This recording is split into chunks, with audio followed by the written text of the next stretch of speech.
Hello friends, ഇതാണ് നമ്മുടെ crypto currency. അതായത് FCSൽ ഡെപ്പോസിറ്റ് ചെയ്യാനും അതുപോലെ തന്നെ വിഡ്രോൾ ചെയ്യാനും വേണ്ടിയിട്ട് നമ്മൾ യൂസ് ചെയ്യുന്ന ക്രിപ്റ്റോ കറൻസി എക്സ്ചേഞ്ച്. ഓക്കെ, വാദ്രിക്സ് എന്നാണ് അതിൻ്റെ പേര്. ഗൂഗിൾ പ്ലേ സ്റ്റോറിൽ ആൻഡ്രോയിഡും ഐഫോൺ ആപ്ലിക്കേഷനും അവൈലബിൾ ആണ്.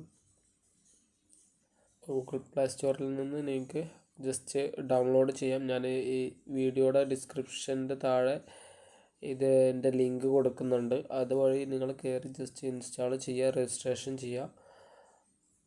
രജിസ്ട്രേഷൻ ചെയ്ത് കഴിഞ്ഞാൽ നിങ്ങളെ ഡെപ്പോസിറ്റ് ചെയ്യാൻ ഉദ്ദേശിക്കുന്ന കറക്റ്റ് ബാങ്ക് തന്നെ കൊടുക്കുക. സെക്യൂരിറ്റിക്ക് വേണ്ടിയിട്ട് ഇവർ നമ്മൾ രജിസ്ട്രേഷൻ ചെയ്യുന്ന ബാങ്കിൽ നിന്ന് മാത്രമേ ഇതിലേക്ക് INR ഇന്ത്യൻ മണി ആഡ് ചെയ്യാൻ പറ്റുള്ളൂ. IMBS ആയിട്ട് ആഡ് ചെയ്യാം. നെഫ്റ്റ്, ഗൂഗിൾ പേ എല്ലാം അവൈലബിൾ ആണ്. UPI എല്ലാം അവൈലബിൾ ആണ്. ഓക്കെ, ഇതിൽ നിങ്ങളിത് KYC വെരിഫൈഡ് ആയി കഴിഞ്ഞാൽ, രജിസ്ട്രേഷൻ ചെയ്തതിന് ശേഷം KYC വെരിഫൈഡ് ആയതിനു ശേഷം നിങ്ങൾക്കിതിൽ ഇന്ത്യൻ മണി ആഡ് ചെയ്യാനും എത്ര രൂപ വേണമെങ്കിലും ആഡ് ചെയ്യാനും കറൻസികൾ, ക്രിപ്റ്റോ കോയിനുകൾ വാങ്ങിക്കാനും കഴിയും.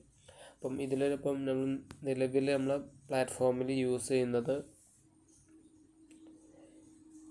ETH, അതുപോലെ തന്നെ എതേറിയം ഈ കറൻസി, എതേറിയം അതുപോലെ തന്നെ LTC, ലൈറ്റ് കോയിന്, അതുപോലെ തന്നെ പിന്നെ ബിറ്റ് കോയിനാണ് വരുന്നത്. BTC, ബിറ്റ് കോയിൻ, ഇത്രയും കറൻസികളാണ് നമ്മൾ ഇതിൽ FCSൽ ഡെപ്പോസിറ്റ് ചെയ്യാൻ കഴിയുന്നത്. അപ്പം നിങ്ങൾ ഇന്ത്യൻ മണി എന്ത് ചെയ്യാം, ഇതിൽ ഓപ്ഷൻസ് ഉണ്ട്. ഫണ്ട്സ് എടുക്കുക, INR, അതുപോലെ തന്നെ ഇതിൽ ഡെപ്പോസിറ്റ്സ് എടുക്കുക. നിങ്ങൾക്ക് ഡെപ്പോസിറ്റ് എന്നുള്ളതിൽ ക്ലിക്ക് ചെയ്യുക. നിങ്ങൾക്ക് ഇവിടെ UPI അവൈലബിൾ ആണ്. പിന്നെ അതുപോലെ തന്നെ ഇൻസ്റ്റൻറ്റ് ഡെപ്പോസിറ്റ് ആയിട്ട് നിങ്ങൾക്ക് എന്ത് ചെയ്യാം, IMBS ചെയ്ത് കഴിഞ്ഞാൽ ഇൻസ്റ്റൻ്റ് ആയിട്ട് ഓട്ടോമാറ്റിക് ഡെപ്പോസിറ്റ് ആവും. ഓക്കെ, അപ്പം UPIയും അതുപോലെ തന്നെ IMBS വലിയ എമൗണ്ടുകൾക്ക് IMBS ചെയ്യാം. UPI ചെറിയ എമൗണ്ട് വെച്ച് നിങ്ങൾക്കത് യൂസ് ചെയ്യാം. അപ്പോൾ UPI ചെയ്യുമ്പോൾ നിങ്ങൾ പ്രൂഫ് ജസ്റ്റ് ഇവിടെ അപ്ലോഡ് ചെയ്ത് കൊടുക്കുക. അതിൻ്റെ ഒരു ഓപ്ഷൻ ഇവിടെ ഉണ്ട്. അത് UPI നിലവിൽ ഓട്ടോമാറ്റിക്കാണ്. UPIയും അതുപോലെ തന്നെ IMBSഉം ഓട്ടോ പേയ്മെൻ്റാണ്. IMBS auto പേയ്മെൻ്റാണ്.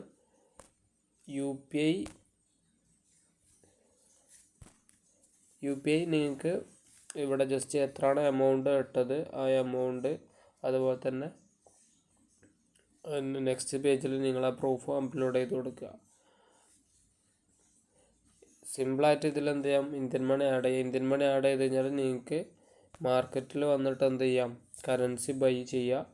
അതിനുശേഷം നിങ്ങൾക്ക് എക്സ്ചേഞ്ച് ക്ലിയർ ആയതിനു ശേഷം നിങ്ങൾക്ക് ഏത് കറൻസി ആണെന്ന് നിങ്ങൾ ഉദ്ദേശിക്കുന്ന അത്രയും എമൗണ്ടിന് ഇൻവെസ്റ്റ് ചെയ്യാൻ ഉദ്ദേശിക്കുന്ന എമൗണ്ടിലുള്ള കറൻസി ആഡ് ചെയ്യാം. അതിനുശേഷം ഫണ്ട്സിൽ എടുക്കുക. നിങ്ങൾക്ക് ഏത് കറൻസിയാണോ ഇപ്പോൾ നിങ്ങളുടെ കയ്യിലുള്ള, ഇപ്പോൾ ലൈറ്റ് കോയിന് അതുപോലെ തന്നെ ETH, BTC ആണ് നമ്മുടെ FCSൽ ഡെപ്പോസിറ്റ് ചെയ്യാൻ കഴിയുന്നത്, അതുപോലെ തന്നെ വിഡ്രോ ചെയ്യാൻ കഴിയുന്നത്. അപ്പം അത് നിങ്ങൾ കറൻസി വാങ്ങിയതിന് ശേഷം LTC എന്നുള്ളത് എടുക്കുക. ഇവിടെ നിങ്ങൾ വിഡ്രോയിൽ ക്ലിക്ക് ചെയ്യുക. നമ്മൾ സൈറ്റിൽ പോയിട്ട് ഓർഡർ പ്ലേസ് ചെയ്തതിന് ശേഷം അവിടുന്ന് ലിങ്കും അവിടെ നിന്നുള്ള അഡ്രസ്സ് ഇവിടെ കോപ്പി പേസ്റ്റ് ചെയ്യുക. അതുപോലെ തന്നെ എത്ര ആണോ കറക്റ്റ് വേണ്ടത് അത് നിങ്ങൾക്ക് വേണമെന്നുണ്ടെങ്കിൽ ഇവിടെ സ്കാൻ ചെയ്യാനുള്ള ഓപ്ഷൻ ഉണ്ട്. വേറൊരു ഫോണെന്നുണ്ടെങ്കിൽ നിങ്ങൾ സ്ക്രീൻഷോട്ട് എടുത്തിട്ട് അവിടെ ബാർകോഡ് ഉണ്ടായിരിക്കും. നമ്മുടെ സൈറ്റിൽ ഓട്ടോ പേയ്മെൻ്റ് ആണ്. അപ്പം അതിൽ നിങ്ങൾക്ക് സ്കാൻ ചെയ്ത് കഴിഞ്ഞാൽ ഇവിടെ നിങ്ങൾക്ക് അഡ്രസ്സ് കിട്ടും. എന്നിട്ട് ഫീ കഴിച്ചിട്ടുള്ള എമൗണ്ട് നിങ്ങൾ എന്ത് ചെയ്യുക, കറക്റ്റ് എമൗണ്ട് ആ വാലറ്റ് അഡ്രസ്സിലേക്ക് അയച്ചു കൊടുക്കുക. ഇത്ര ചെയ്യേണ്ടതുള്ളൂ ഡെപ്പോസിറ്റ് ചെയ്യാൻ. അതുപോലെ തന്നെ വിഡ്രോൾ ചെയ്യാനാണെങ്കിൽ നിങ്ങൾ ഈ വാദ്രിക്സിൽ നിന്ന് വീണ്ടും ഡെപ്പോസിറ്റ് എന്നുള്ളത് ക്ലിക്ക് ചെയ്യുക. നിങ്ങളെ ഈ വാലറ്റ് ID ഇപ്പോൾ നിങ്ങൾക്ക് ഇവിടെ കാണാം MF ലാസ്റ്റ് 8Y.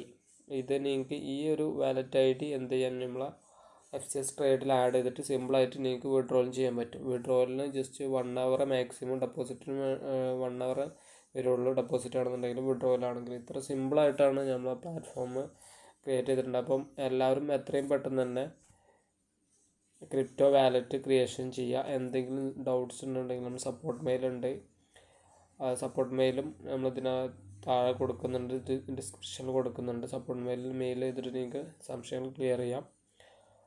ഓക്കെ.